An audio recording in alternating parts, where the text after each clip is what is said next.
So today's short film will be talking about challenging and accepting our thoughts and beliefs about pain. The idea behind this is to understand a little bit more about how our mind and our body are connected and what effect that can have on our pain. So you may well have been told that on investigations that you may have had, like X-rays or MRI scans, that you might have some degenerative changes, wear and tear, sometimes even disc bulges. Now we know that from MRI scans we can't always tell what the source of pain is.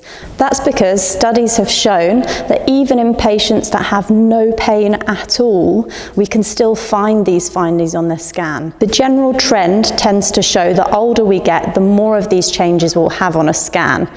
So just like getting wrinkles or grey hair, we expect to see some of these things as we get older.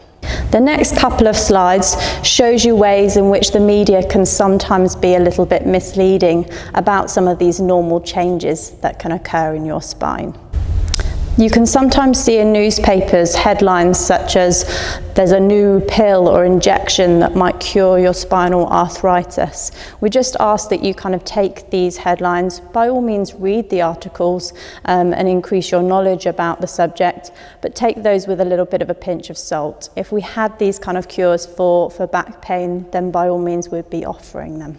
Friends and family can sometimes try to help, but are sometimes maybe a bit more of a hindrance with some of the things that they can say.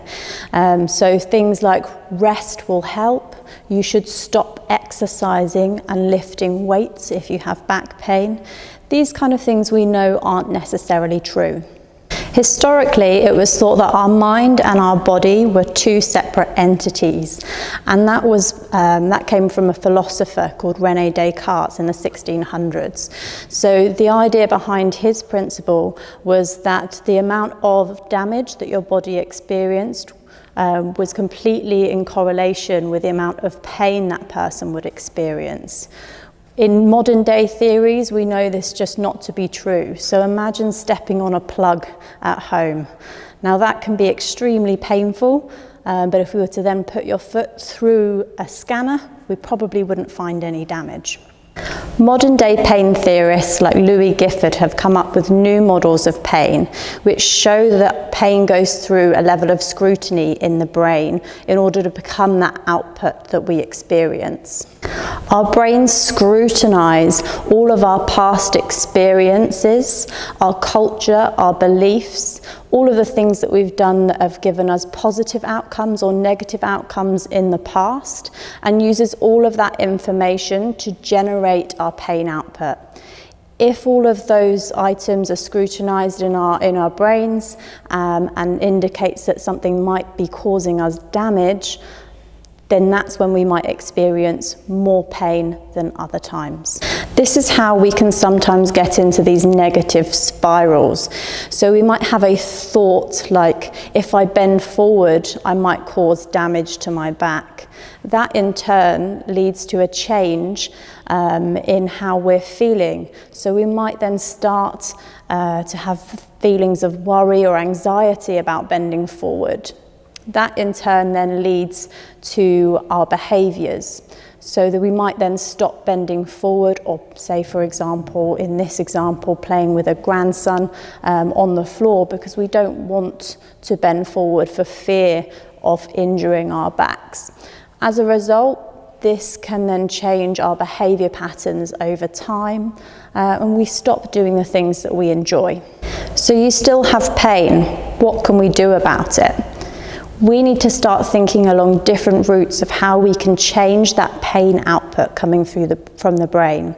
So we need to be thinking about altering our thoughts and beliefs and our behaviour patterns in order to make that change. So the first thing we can do is to think about shifting our focus and accepting our pain for what it is. Rather than trying to constantly fight it off and defeat our pain in a battle, we're accepting that our pain is there and we're deciding to live a life that we can enjoy with pain. This doesn't mean we're ignoring your pain at all. So just an example, I'd like you all to hold your finger out in front of your face. And we want you to bring your focus to your finger and what you can see. And now I want you to widen into your peripheral vision and think about how your finger becomes a little bit more blurry when we don't focus on it and we're focusing on other things instead. So the same principles can be applied to your pain. So we're thinking about taking our focus elsewhere, and your pain might just become a little bit more blurry, a little bit more in the background. An example of how we can do this is switching your but to and. So instead of saying something along the lines of, I'd really like to go out for a walk today, but I can't because of my back pain, try switching that.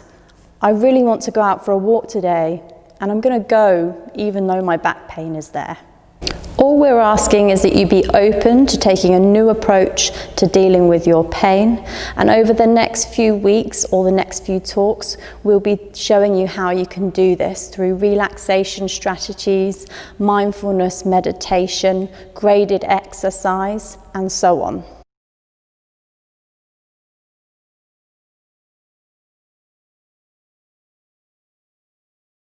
In the next video, we'll be discussing goals and values.